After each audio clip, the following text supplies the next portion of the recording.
After the laughter fades and the floor stops echoing with footsteps, there is a kind of silence that settles like dust. It doesn't announce itself.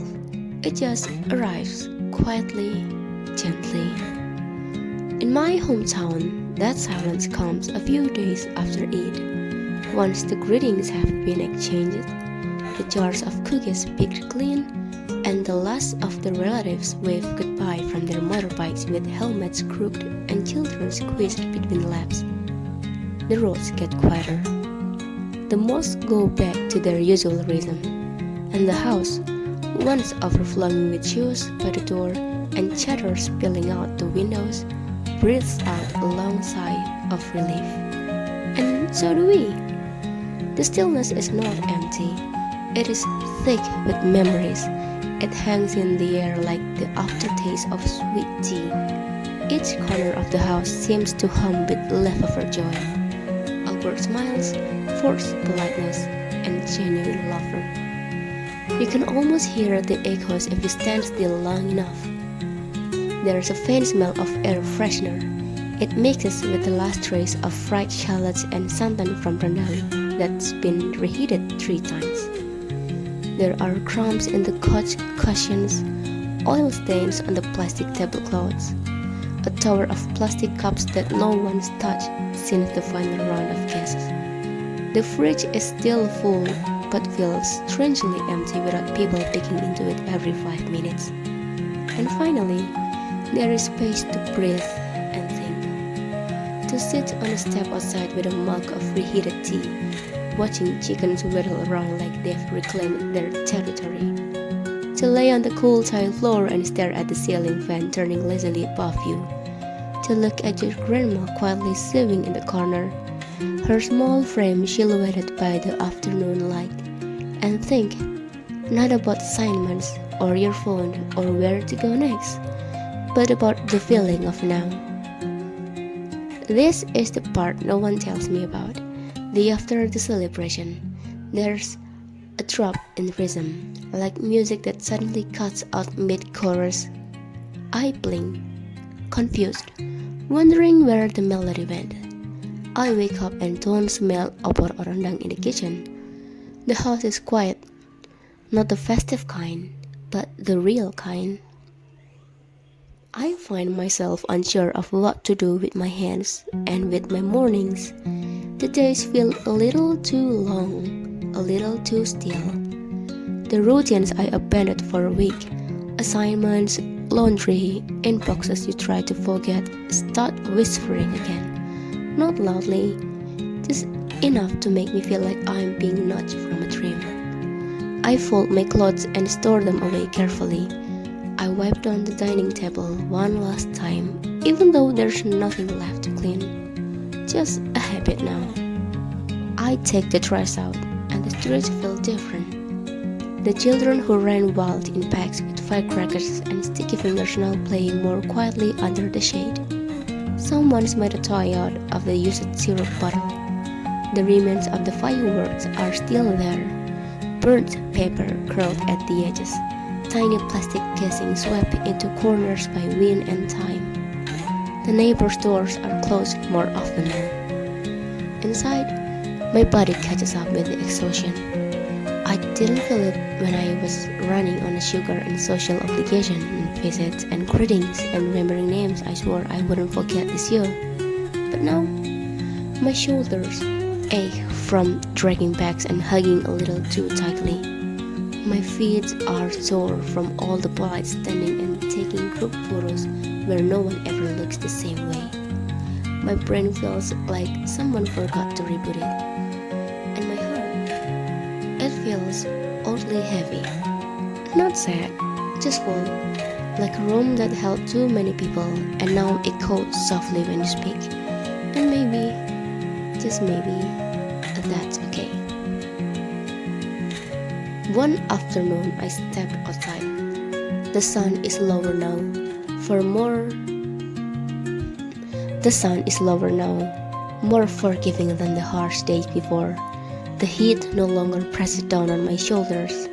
It rests gently, like an old blanket that's been aired out. The wind carries the scent of drying clothes and hint of burnt leaves from somewhere down the street. Birds chirp in overlapping bursts, louder than usual, or maybe it's just easier to hear them now without the background buzz of greetings, motorbikes, and distant karaoke. There is no big moment, no grand revelation, just a feeling, a quiet recognition that something passed, that time moved again, even if just a little. I sit on the front steps, sipping water from a slightly cracked cup, and watch ants carry crumbs across the tiles like they've got somewhere very important to be. The rambutan's tree leaves rustle above me.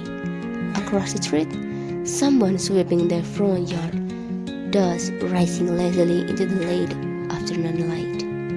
I think about how much effort went into preparing for it. The cooking, the cleaning, the clothes, the emotional prep work, the countdown, the build-up, the pressure to make it meaningful, and then how quickly it all moved, like a page being turned while you're still reading the last line. But here, in this quiet moment after the storm, I feel something truer.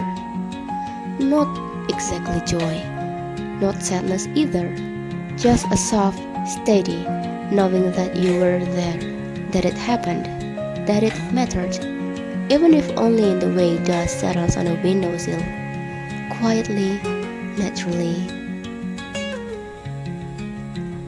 I remember the small things more clearly now.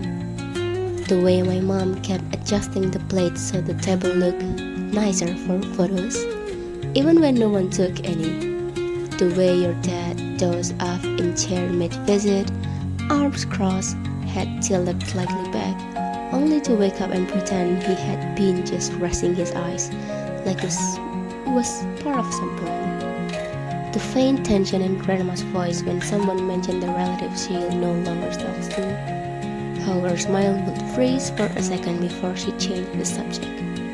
And yet, she still made their favorite dish. Still set aside extra bowls just in case, she said as if some part of her hadn't stopped hoping. These things didn't stand out before, not when the house was full of laughter, loud. The sugar high still buzzing in my bloodstream.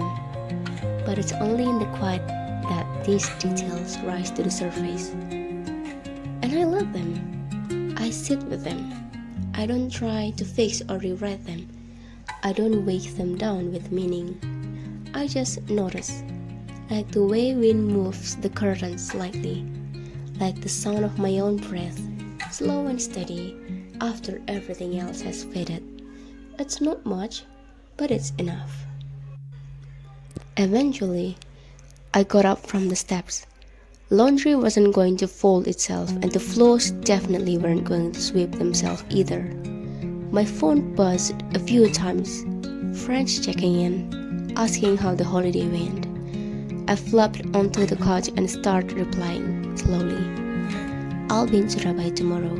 I've had enough holiday in here, I think. I typed. Ooh, how was it? One of them asked. I stared at the screen for a bit before answering. Kinda chill, ate too much, talk a lot. You know? Because honestly, how do I even explain the mix of good food, polite small talk, surprise deep convos, and seeing your grandma stubbornly cooking everything like she's on MasterChef?